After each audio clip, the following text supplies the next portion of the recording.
Australian Fitness Podcast. We're going to the House of Harper today, the House of Craig Harper. I'm going to put this episode up on my YouTube channel. I don't with all of them, but this one I'm going to, and simply for the mere fact that Craig's going to, we're going to look at Craig's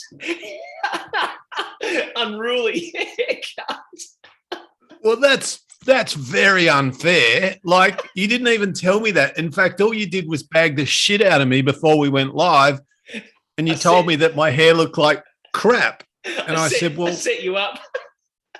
Your shit. Your shit. I hope no one listens or watches. I'm not going to try. That's it. I'm not trying. No. You know what? But I was telling you, and I'll tell the listeners, is that all my mates go, that looks like shit. Shave it off. What are you doing, mate? You look stupid. And the girls are like, oh, no, it's really curly. Let it grow. That's good. Like, just see what happens. It looks good long. Yeah. My mum goes, it softens your face. It makes you less hard. Yeah. Whatever that means. Oh, dear. No, well, anyway, it's fair to say that with your hair, you're going to polarize people, and that's okay. You've never shied away from that in the past, have you, mate? I seem to be periodically a polarizing figure. But anyway, Paul Callery, the great Paul Callery that you and I both know, said to me in about second year uni 100 years ago, he said to me, Mr. Harper, he said, what did he say? If you don't want anyone, he said, if you want everyone to like you and nobody to dislike you, then say nothing, do nothing, stand for nothing, and be nothing. Like, in other words, if you don't want to piss anybody off, don't have an opinion about anything. Yeah. And don't stand for anything. And it's like, I think, and I know this is not the conversation, but the reality is, if 10 people hear one opinion, there's not going to be 10 people in agreement. So, and once you have, we're kind of, on my show, we're around 10,000 listens a day. So of course, just statistically, even if it's 1%, there's 100 people that think you're a moron every day. Yeah. And it's probably more than that. So and not only do they think I'm a moron, quite often I agree with them. I hate listening to myself. I hate listening to my own podcasts, and they must be okay because people keep coming back. But do you hate the sound of your own voice or the? Oh, well, it's like you've said to me before, no one actually realizes what they sound like until they actually record themselves on an audio file and then play it back, because that's exactly what you sound like to other people. But no one actually hears their voice. I don't believe that the way it actually sounds. And unless you're Chris Hemsworth, who has the deepest, bloody, most velvet voice in the world, unless you sound like Chris Hemsworth, most other voices parallel into insignificance, don't they? Oh, Morgan Freeman's got him covered, but we'll give him a close second. But we love Morgan. Right. But Morgan Freeman could he could narrate the phone book and sound good, couldn't he? Oh yeah. Oh, he could insult me and I'd fucking love it. You're a piece of shit. Thank you, Morgan. I mean, but also this inability that we have to understand what we sound like to the rest of the world also extrapolates into my research, which is really just understanding what the Craig or the Russell experience is like, not just auditorily, but sociologically, for everyone. And I think that it's a really good thing to think about, is that the only person that lives in your head and hears your voice the way that you do is you. That's not good or bad, right or wrong, embarrassing or great. It's just the human experience. And that's why whenever you were, most of us, it was on a tape, or us old people, it was on a tape recorder in the 70s, where you listen to your voice and you go, what's that? I don't sound like that. And everyone else goes, what do you mean? You sound exactly like that. So you kind of go, oh, maybe, Anais Nin, who was a writer in the early 20th and late 19th century, said, we don't see things as they are, we see things as we are. Yeah. And that extrapolates out to pretty much everything. I'll tell you, here's an interesting little, when you talk about audio files and listening to voices. When I was in grade 5 or 6, I remember it distinctly because I've still got it. When I was in grade 5 or 6, I had to do like a little assignment for, it was either a sort of a history subject or a humanities type subject. It was, and the assignment we were given was interview a parent or a grandparent about their experience as, growing up. So I interviewed my dad and I had to record it. And my dad passed away when I was 19, and I've still got the audio file of when I interviewed him, and I was 10 or 11, and I'm now 53. So it's a 40-ish year old recording of his voice. Geez, it's good to listen to. Have you kind of got that digitally recorded anywhere? No, I haven't. No. You should definitely do that, dude. That's absolutely priceless. Yeah, no, you're right. I'll do that. Now, this is the Australian Fitness Podcast, so we're going to talk fitness. And I did kind of pre-warn you a little bit this morning when we spoke, and I said I'm gonna do a very short Q&A, and I'm going to put you on a time limit. And I only do that, mate, because with all of the knowledge that sits in your head, sometimes you do get wound up, and you can, I think the words that you use become a little verbose. But I mean that politely. I resemble that, Russell. So, Craig, for the rest of the show, I've got 10 questions for you. You don't know what these questions are, so you're going to have to answer them completely honestly, and you won't have time to prepare any kind of if buts, or in this situation answers, right? It's just straight from the head and heart. I want you to tell us exactly. Can I ask one thing? Not what are the questions, but what are they? Are they all in this? Are they all in the exercise space? Or Yep. They're all Okay.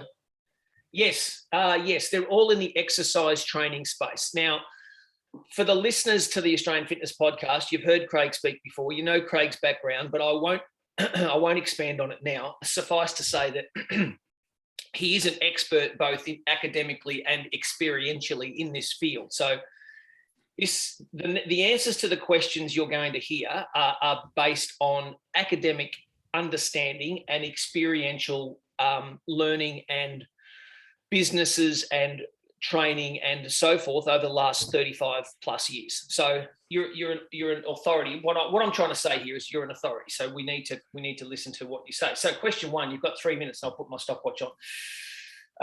Okay. So why do people in general? Hang on. When does the 3 minutes start? When you talk or when I talk? The moment you start speaking, brother. I'm putting. All right. On, right. I've got a clock here too. Oh, Jesus! What we're gonna fight over stopwatches? Why do people, and when I say people, I mean male and female, still feel intimidated by regular gyms? And where are we getting this wrong? As in gym owners and gym operators, because people still do. But why? Why do they still feel intimidated to walk into a gym? Go. Well, I think some people do and some people don't. So not everyone that goes to a gym is intimidated, but let's talk about the ones that are. So I don't think there's a single thing, but I think, it's for some people, it's obviously they have self-esteem issues or body image issues or, being in public issues, and that belief, be it real or erroneous, that people are looking at them and evaluating them and judging them and labeling them, when in truth, most people in most gyms are pretty much into themselves and their own stuff, right? I know I am. When I'm in a gym, I'm not scoping the gym and evaluating. I'm doing my thing. I'm lifting my shit. I'm listening to a podcast maybe. I'm thinking about what's going on today, but I'm pretty in my own little world. And my experience is that most people are in their own little world. But I think also, Rusty, et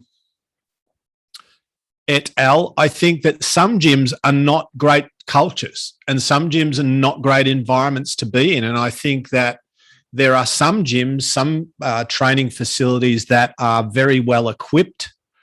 So, on a fundamental level of, do they have lots of great resources and equipment, and do they have what I need to get done, what I need to or want to get done with my body? That's tick, tick.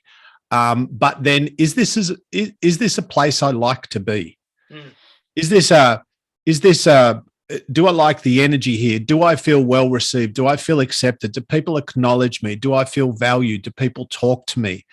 Do people remember my name? Do they use my name? like, I think it's a multitude of things. And you and I have been doing this for a long time. And I started working in gyms in 1982. I set up my first gym in 1990. And, the truth is that we're always having people come into the space who are intimidated and uncomfortable and, unsure and uncertain. And those are all things that humans don't like. So as well as, the task of helping people train their body to create the outcomes they want, which is on a physiological level, but also, and this is what a lot of trainers don't get and gym owners don't get, a lot do, but a lot don't, is you also have to have a space, an environment, a culture where people like to come. Yeah. And if somebody is uncomfortable mentally or emotionally to come to a venue, irrespective of whether or not you got 10 PhDs rolling around the gym floor or $1 trillion worth of equipment. 20 seconds. Yeah, so I think it's not one thing, but many things. Okay, beautiful. Good answer. Question number 2. Do superfoods really exist, or is it simply a flashy marketing term? Go. Right, now superfoods is literally a marketing term. That is literally what it is. There's no such thing as superfoods. There's food, there's nutrition. There's fruit, there's vegetables, there's seeds, there's legumes, there's meat, there's fish, there's, that superfoods is a term that's been used to sell people on certain things. Now, but what there is that there's a hierarchy of nutritional value. So we were talking before we came live, and well, at one end of the scale, if we're talking about, here's a really easy one to understand. And our mutual friend Paul Taylor talks about essentially that breakfast cereals are analogous to candy or to sugar, confectionery, right? And so at one end of the scale, we might have, Cocoa Pops or Frosty Flakes or fucking Fruit Loops or whatever we want to call them. And like breakfast, it's the breakfast of champions. It's the start of the day. It's the most important meal and all that. Also not true, by the way. All the meals are important. But in terms of, what's more important is are there foods that have got a higher nutritional bang for your buck per unit of energy? And the answer is yes. So I can have 500 calories of crap, like 500 calories of lollies, or I can have 500 calories of organic fruit, veggies, and meat if I want. So there are some foods that, a lot of antioxidants get thrown around as superfoods, and generally it's something that's been discovered in the last 12 minutes in some Amazonian jungle or something. But for the most part, the term superfoods is a sales pitch and a marketing idea. And you've got to remember that marketing's not bad, by the way. When I do my workshops and seminars, when I write a book, we have marketing, but marketing is psychology. Yeah. The word superfoods is, it's a psychological construct. It's somebody came up with that idea and went, fuck, that sounds great. Let's use that. It's like supercharge your brain with omega-3, supercharge your brain with, nootropics, which are allegedly brain enhancers. Like all of this stuff is just jargon to sell stuff. And you got to remember, like on the front of whatever it is that you're going to potentially buy, the pack, the can, the box, the front is marketing, the back is information. If you actually want to know the information, turn that box around or that can or that packet and have a look at the tiny, tiny box in the bottom right, usually, and it'll tell you what's actually in there, because that's just information, whereas the front is just a sales pitch. Perfect. With 5 seconds to spare. Perfect answer. I love it. Well done. Righto. Question 3. One for the younger males. The 6 best exercises, in your opinion, for building muscle mass or hypertrophy for a beginner, beginner male. No, the 6 best in your opinion. It's your opinion. You're an idiot. You're an idiot. All right. Well, okay. 3 minutes. Really, bro? Yep. Okay. Well, let's go with deadlifts. Let's go with squats. Let's go with chins. Let's go with bench. I'll qualify that. By the way, bench press is a multitude of variations. Yep. Deadlift, squats, chins, bench press. Let's chuck in a shoulder press. There are a million variations of that. Yep. And also just in terms of building a big, thick motherfucker back, bent over rows. Okay. Now that's completely question without notice. I may have forgotten something, but that's just how do I, and they're all compound multi-joint movements. So what we're trying to do is move as much weight as we can, as safely as we can, so we don't injure ourselves. But, like for example, when you're doing chins, you're doing biceps. When you're doing any pressing movement, you're doing triceps, and even when you're doing your bench press, you're still working your delts, right? When you do your deadlifts, you're working your entire lower body, and people go, there's no specific abs or lower back. Well, deadlifts are lower back, but your abs are activated the whole time. So they're either working, directly or indirectly anyway. So, but the key with growth is too, let's do those compound movements and let's train, let's David Goggins it. Let's train as hard as we can while not being a maniac. Yep. Now, and that means we talk about rate of perceived exertion or perceived rate of exertion or whichever it is these days, in other words, how hard you think you're working. And you and I have spoken about this. I believe that most people in most gyms who think they're working at 8 are working closer to 4. Yep. That's not very popular to say. Don't care. Just because I've trained so many people and I ask them how hard they think they're working and they give me a score. And then I'll take them 1 minute later through something which is comprehensively harder and they'll do it.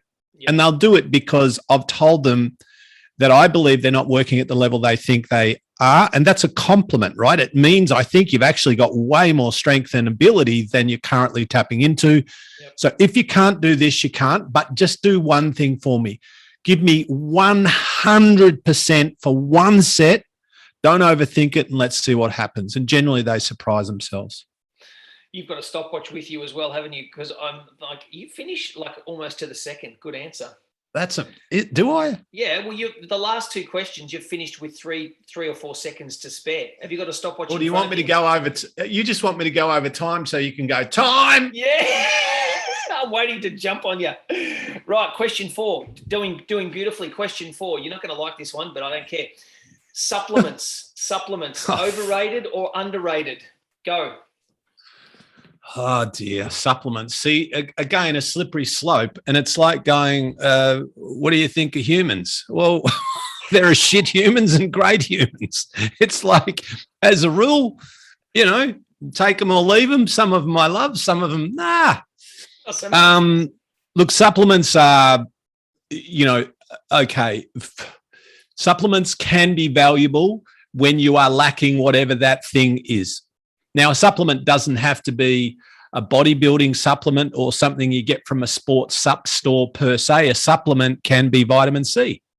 A supplement could be some omega-3s. It could be some antioxidants. So it's really about whether or not that person needs that. Now, the thing about supplements and nutrition and training and sleep and hydration and recovery more broadly, the thing is that there is no number. There is no set protocol or no set recipe or formula or prescription, which let's say you and I both had PhDs in nutritional science, right? Yep. We still can't sit here and tell people what they should take because we've never met them, right? It doesn't matter. It's like, well, let's do an evaluation. Let's take some blood. Let's see what you're lacking. And let's try and first fix it with diet because that's a good place to get, vitamins and minerals. And then if we can't, like for someone like me, I have a thing called pernicious anemia, which means I don't absorb iron very well. So I take a B12 shot in the bot. It's a shot in the bot every 2 weeks. And that takes me from feeling like rubbish to feeling pretty good in about 1 day, right? Now, so for me with that, well, that's a great supplement. Yeah. That's a great supplement because it helps me. But, if I get enough protein in my diet, which I do, then shoveling protein powder in my gob every 3 hours is dumb. Shoveling, creatine, monohydrate or phosphate or whatever it is into my body on a regular basis may or may not help. All it is really is a cell volumizer. It works for about 4 in 5 on a level, but even the research is out on that. But interestingly, I read something the other day that says that creatine monohydrate, this was a legit scientific paper, in fact, 3 of them, creatine is also a nootropic, so it helps brain function. Again, don't take that as gospel from me, just what I read. But the quick answer is can be helpful depending on what you need, but don't think that taking vitamin or supplement, whatever, is going to, in inverted commas, make you big. What's going to make you big is train awesome, sleep awesome, eat awesome. Perfect. The other one. Nailed it. Question 5. We're going beautifully. We're on time. Is cardiovascular training going to damage or detract from my attempts to build muscle hypertrophy? Go. Yes and no. It can. It depends on what the cardio training you do. Get off the fence, mate. Fucking hell, son. It's not that clear, right? Hey. I'm not giving you a yes or no answer because it depends on what the cardio is. So This is how I explain this to people. I'm not explaining it to you because you know, right? I go, all right, so let's talk about running. Some people go, running good or bad? I go, well, depends how you run. I go, describe to me a marathon runner. And they go, well, he's maybe 5 foot. Like, talk to me about one of the best in the world. He or she's maybe 5'7", 6, and weighs, if it's a dude, maybe 55 kilos, lady, maybe 45 kilos. Okay, now describe to me the fastest man / woman on earth. Okay, dude, 6'2", 6'3", 98 Ks, built like a fucking superhero. Now describe the lady. Well, the lady, she's maybe 68 to 72 or 3 kilos. She's jacked. She's strong. She's a powerhouse, right? They both run. They all run. They're all runners, right? Yep. So there's a cost. There's a cost that comes. Oh, I forgot to start my stopwatch, Rusty. You'll be able to shout me down. Shit. 1 minute 17. All right. So there's a cost, and that is if I run too much, yes, there's going to be a muscle cost. So what we're trying to do is maintain cardiovascular fitness while maintaining muscle mass. So you look at rugby league players, AFL players who do it pretty well, just as an example, and girls and guys, right? Is that they do a lot of strength training. A lot of them also, especially the rugby league and union dudes, are pretty genetically suited.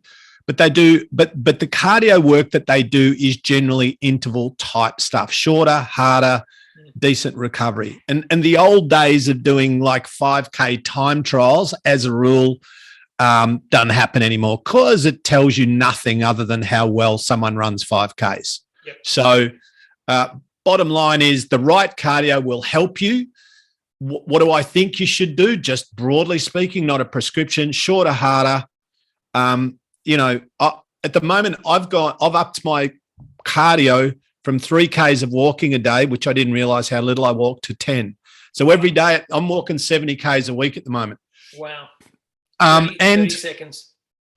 And, the cardio that I do is if I do run, which is sporadically run. So sometimes I'll do 3 days a week, then I'll do none for a month. But my runs are literally 1 to 2 Ks, running for me quite fast, which is about, for me, I say 57-year-old me, 4.5 minute Ks. Yep. So 2 Ks, 9 minutes. I get home, I'm absolutely shagged. But the cardio benefits are great, but I'm only running for 9 minutes, so I'm not sacrificing muscle. Time. Beautiful. All right, going well. Question 6. How do I write? Okay, so I've written this. How do I manage my nutrition for optimal sort of results, and why can't I seem to get it right? Now, this is a sort of a common question from people in my gym or people that come and talk to me. They don't really seem to be able to get their nutrition on point. They struggle with the structure and the discipline. What's your advice? What's your guidance? What's your take on helping people to get their nutrition on point?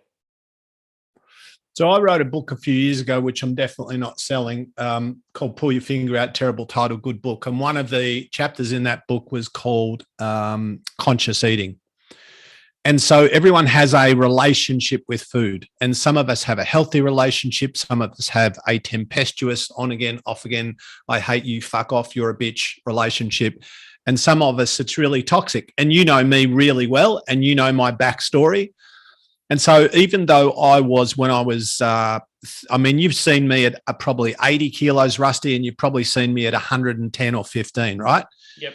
Now, it wasn't because I didn't understand nutrition or I didn't know what to do or I stopped training or because I was undisciplined or because I was a dummy. It was because I had a really unhealthy relationship with food and I was out of control. And so, it's like when people say to me, how do I stop eating chocolate, for example? I got asked that very recently. How do I stop eating chocolate? I go, one, you don't go to the joint that sells the chocolate. 2, you don't buy the chocolate at that joint. 3, you don't bring it home. And 4, you don't put it in your mouth. Ta-da, right? Because this is not an accident. This is a conscious process. Yeah. You are choosing to do it. So my better question is not how do I, the question is why don't you, right?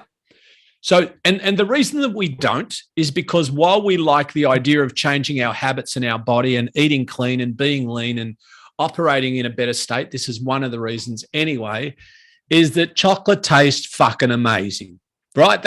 And we love instant gratification. So the funny thing, when I talk to people about food, very rarely these days do I talk about micros and macros, and the same with you, I'm sure. It's I can write you, in inverted commas, the best diet, although that's not my job, but let's say we get the best dietitian in Australia and he or she writes you the best diet. Well, that's worth fuck all unless you're going to execute it and consistently over the next, or a version of that. Let's say it's the ideal diet for you and for your physiology and genetic disposition, it works, right?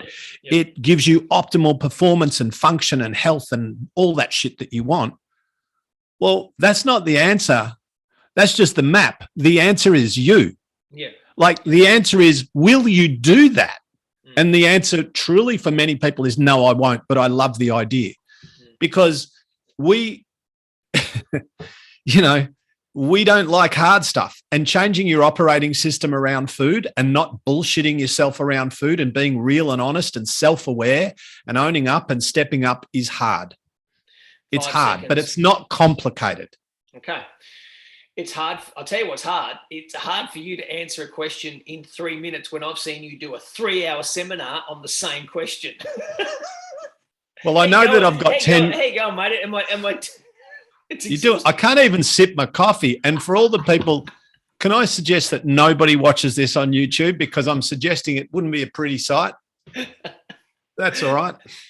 Oh, no, I just like watching you really work hard, because normally you unpack this stuff over 3 hours and I made you unpack it over 3 minutes. But you know what? It's good. It's good because it's to the point and you're nailing it. Right. Hang on a second. I've just got to get my next question. My next question is one for the older listeners. If I'm above 50, how many times a week should I be training and what should I be doing? Before you start the timer, can I ask what question we're up to? Question 7. Jeez. We're flying. Can you just say it again? What is it? How much training and what kind is it? If I'm above 50 years of age, how many times a week should I be training and what should I be doing in order to just live optimally? I'm not talking about specific goals, just in general for best health. Go. Okay, remember, these are just general guidelines. This is not a program or recommend. Well, it's kind of a general broad recommendation. I think everyone over 50 should be lifting heavy things 2 or 3 times a week. You can do it more if you want. You would have to have a specific kind of split routine probably, but 2 or 3 times a week, ideally 3. So Monday, Wednesday, Friday, 2 days off, or Tuesday, Thursday, Saturday, 2 days off, something like that. I like 3. 168 hours in a week. If you get into the gym and you lift weights for 45 minutes, there's 2.25 hours out of 168. Really not a massive time commitment. So weights matter. Of course, cardiovascular fitness matters. So you got to move your body. doesn't really matter too much as long as it's expending energy. Walking is good. Fast walking is good. They've actually developed an assessment now based on how well and how quickly people walk and their stride length, which correlates with lifespan. Mm-hmm. So, when some people are not particularly healthy or fit and maybe getting on a bit, but not that old, but they walk old. You've seen that? Yeah. And then there are other people who are 80 and you look at the way their stride length and their posture and the way they move, it's like they're 40. Yeah. So cardio, some light to moderate cardio most days. And that could be a gentle walk or a brisk walk through to some interval training. And again, this has got to be progressed over time. But also keep in mind, when we talk about cardio, there are a couple of other, like cardio exercise is essentially moving your body, right? Yep. Without the resistance component of weights, although there's a form of resistance. But so you also have to keep in mind that some people just have a really high energy life. That is, they have a lot of incidental and occupational activity. Mm-hmm. So if your natural day incorporates 15,000 steps, well, I'm not too worried about you going for a run. Mm-hmm. I'm not too worried about you getting on the exercise bike for half an hour.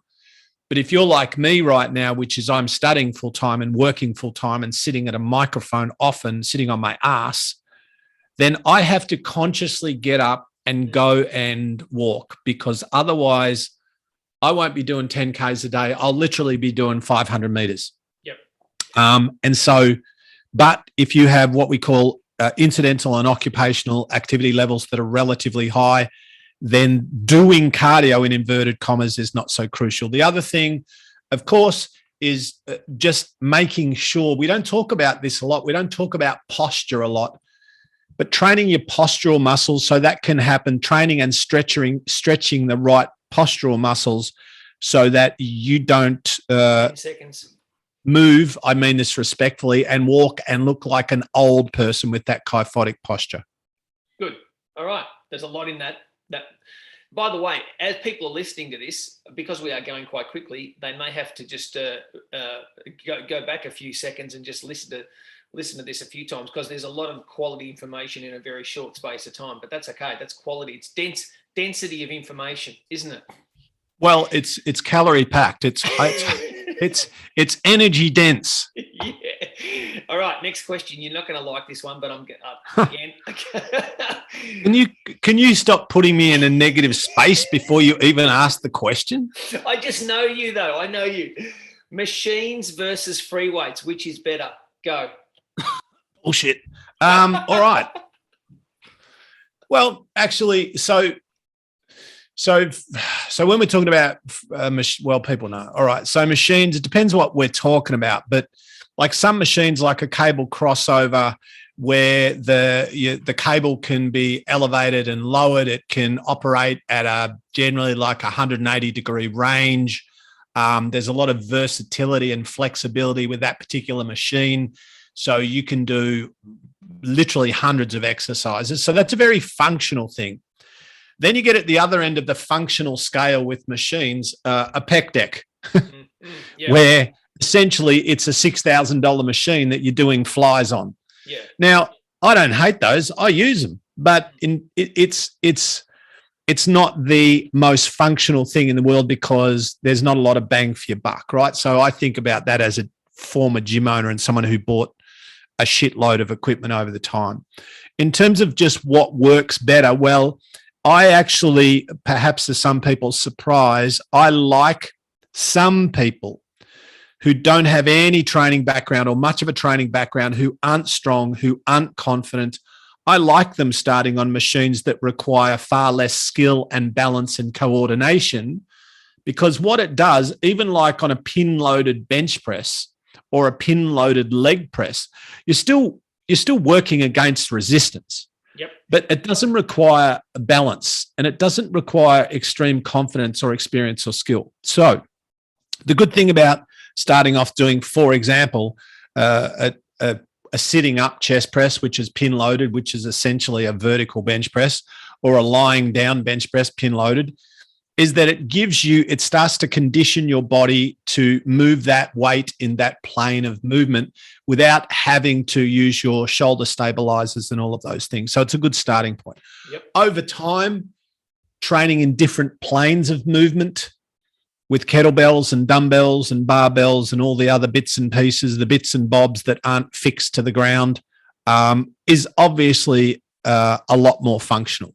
And a lot of the stuff the old school stuff, like us old dinosaur bodybuilders, I put me in that. A lot of the stuff that I did growing up was great for building muscle and giving you wider shoulders and bigger arms, but it didn't translate to performance other than fundamental strength in a single plane of movement usually, right?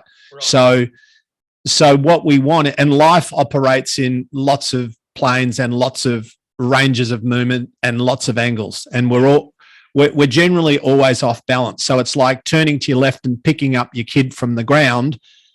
For some people that's going to destroy their L4 and L5, but not if you've been doing kettlebell swings and a lot of that kind of functional stuff.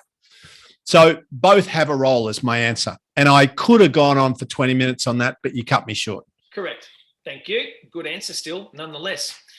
How you going, mate? Are you sweating it up yet, or are you coping beautifully? Oh, I'll tell you what.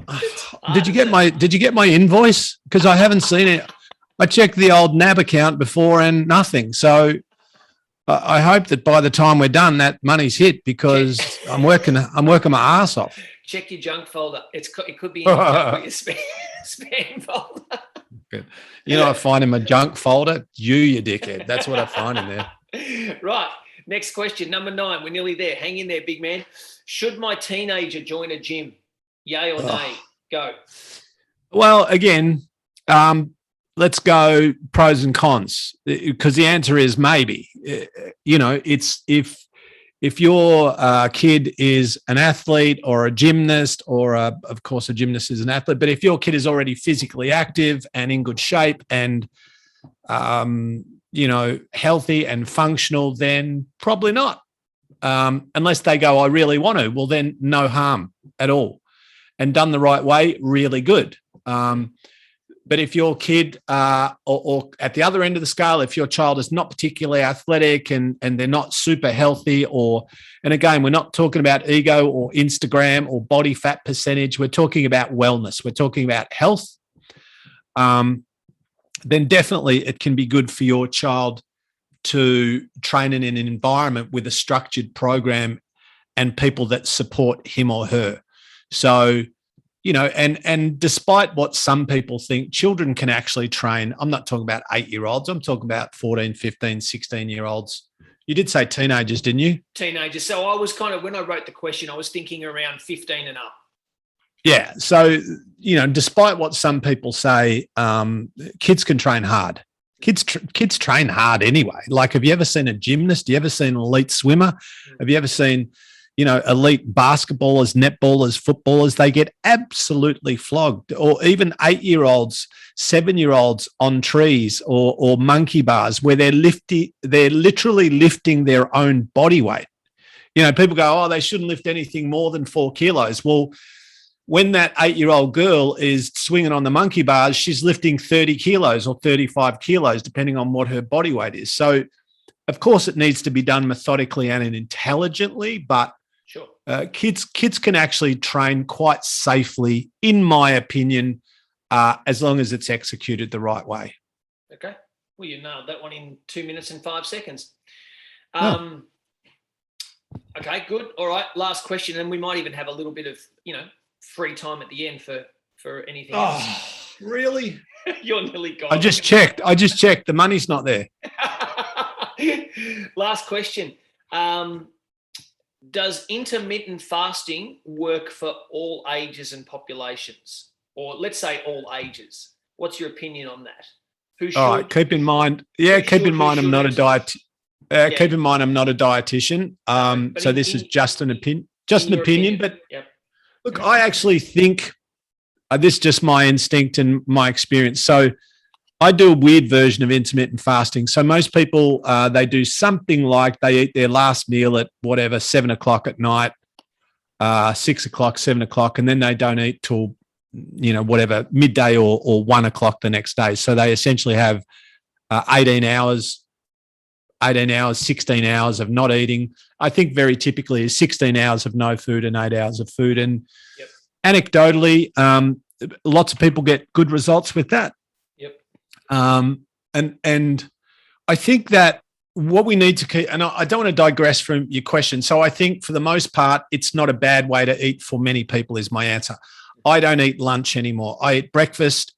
I eat breakfast at about 7:30, and then I eat dinner at about 6:30, 7. So I have literally kind of at the halfway point of each day on the 12-hour, I have a meal, and then 12 hours later, another meal, but I only have 2 a day. And the reason that I do that is not because I read something or heard something. It's because, interestingly, when COVID hit last year, I was moving less than ever because now I'm doing my study at home, my PhD at home. I'm doing my work at home. I'm doing speaking gigs from this studio. I'm not traveling. I'm not in a gym.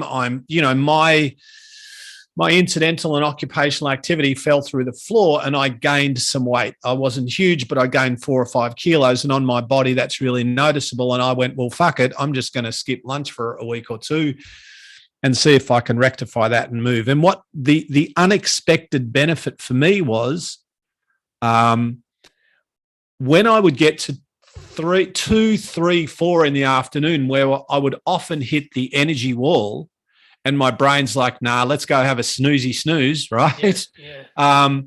I felt great. Like cognitively, emotionally, energetically, I felt sharp. And I remember on the first day of not eating lunch, and when you kind of fully commit to something, you just put it off the table. So I found it quite easy. Yep. And I did it. And then the next day I did it. And then I started to realize, wow, I'm not having the mid-afternoon dips that I used to have post-lunch. Yep. And so my advice to people with food is, apart from trying to manage the emotional stuff and the social stuff and the irrational stuff, is do a bit of experimenting.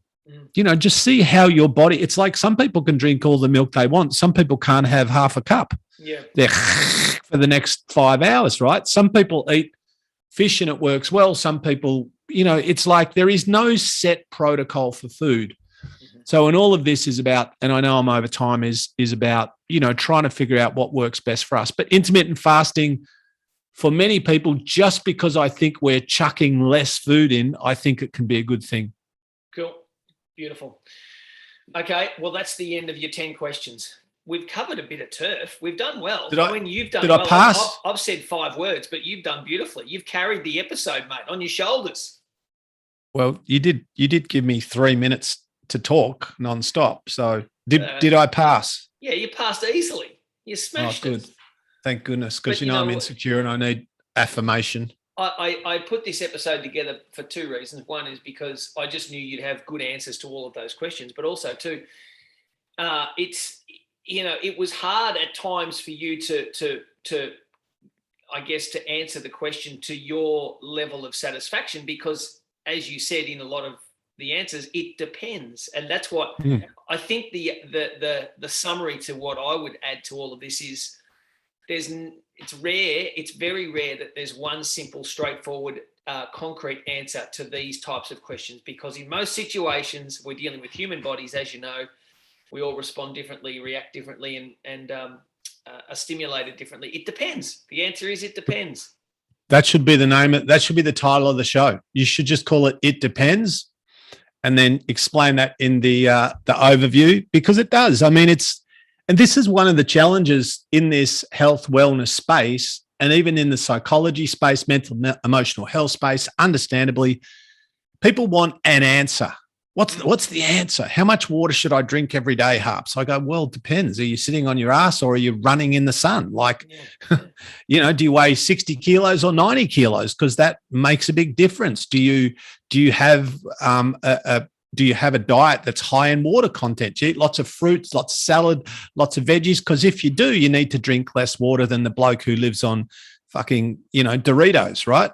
So and that's the thing, is that we need to get this thing out of our head that there is a one diet, one program, one pill, one powder, one potion strategy that works for all. And that's why I'm passionate about people educating themselves. Like you don't need to be an exercise, whatever, physiologist, nutritionist, neurosurgeon, but learn what macro and micronutrients are. Learn what these things do. If you want to know what those preservatives 951, 950, 955 do, just go Google it. And by the way, in almost every artificially sweetened drink, read the potential side. All you got to do is Google it. Yep. You just learn something. The other day I was listening to, I was going to bed. I don't watch much telly, but I put on the telly while I'm going to bed, which I know is meant to be a bad idea. But that whole don't have screen time before sleep. Yeah, my body doesn't know that rule because I can fall into a coma while looking at a screen. But anyway, and this neuroscientist from Sydney was talking about the fact that there's no color in the world. There are just surfaces that reflect or absorb more light. They reflect more light, and so black absorbs all the light. White reflects all the light. And so we see, so color is actually a byproduct of our brain and our optical nerves and these things called cones and rods. And I went, that's fucking fascinating. I don't know anything about that. So yesterday I went down a 30-minute internet rabbit hole of how color works, right? Yep. And not that I'm an expert now, but I know this shit that for 57 years I haven't known. And it's like you go, okay, Google it, or go to Google Scholar, or go to, there are lots of academic websites that the general public can access. There are lots of research journals, but moreover, Your Honor, there's just really readable stuff that's pretty high-level science that we can learn about. And when it comes to managing your body, why would you want to totally rely on anyone?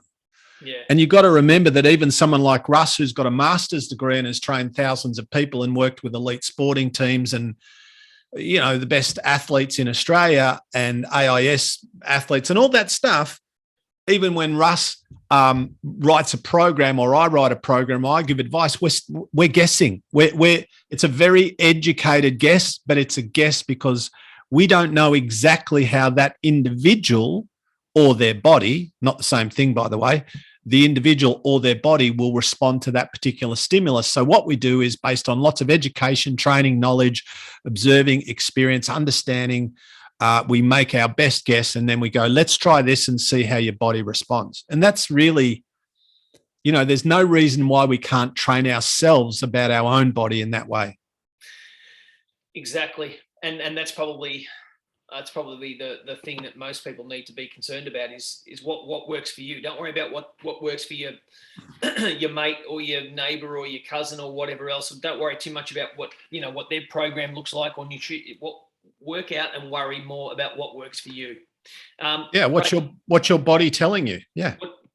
The U Project, your podcast is over 550 odd episodes now. Yep, 500. Yep, lots of episodes. So definitely don't start at number one. In the last 6 months, have you got like 2 or 3 favorite episodes that you've done that just blew you away, or is that too hard to remember? It's really hard. Like what I think is the best thing, like for example, this morning I interviewed a lady called Elizabeth Lesser.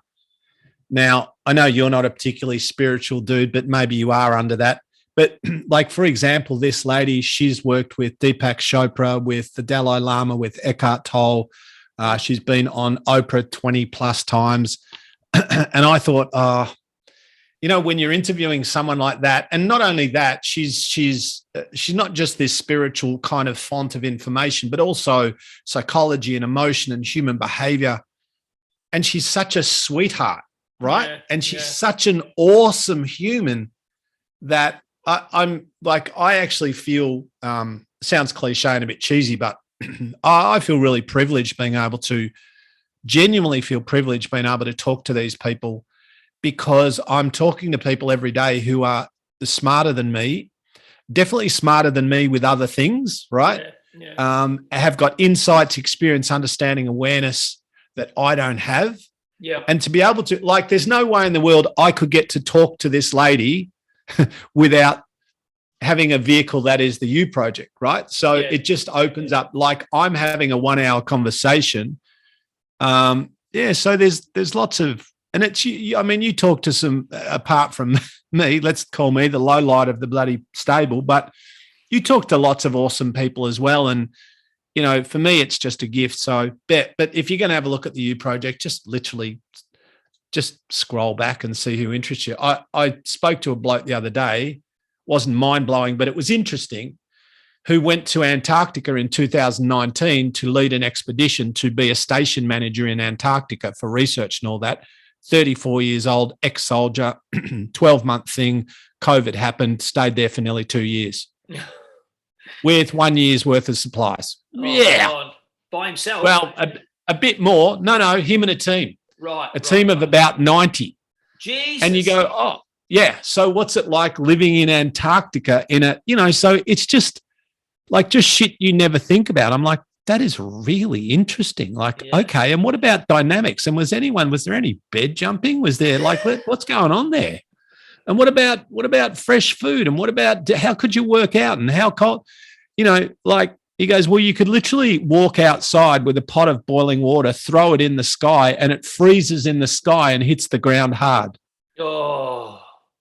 So you throw up this pot of boiling water, it freezes before it hits the earth, and it hits the earth and breaks up in a solid.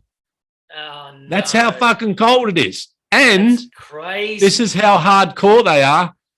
They go and cut a 4 meter by 3 meter hole in the ice, and someone's job is to keep stirring it, otherwise it'll freeze over. Yeah. And then they go for a swim. Oh, bullshit. Yeah. No. And it's yeah, no. That's right. I'm like, yeah, that's not tough. That's fucking stupid. But anyway, yeah. But yeah, great conversations, but have a listen if you want. Oh, we will. We'll get people over there, mate. Thanks for allowing me to put you under immense pressure for the last 40 odd minutes. I appreciate it. Next time I contact you and say, let's do a podcast, you'll probably run a mile, eh? I probably won't answer. Let's be honest. And the invoice is on its way. Yeah. No, I've sent the invoice. I want the money. See you, mate. See you, mate. Bye.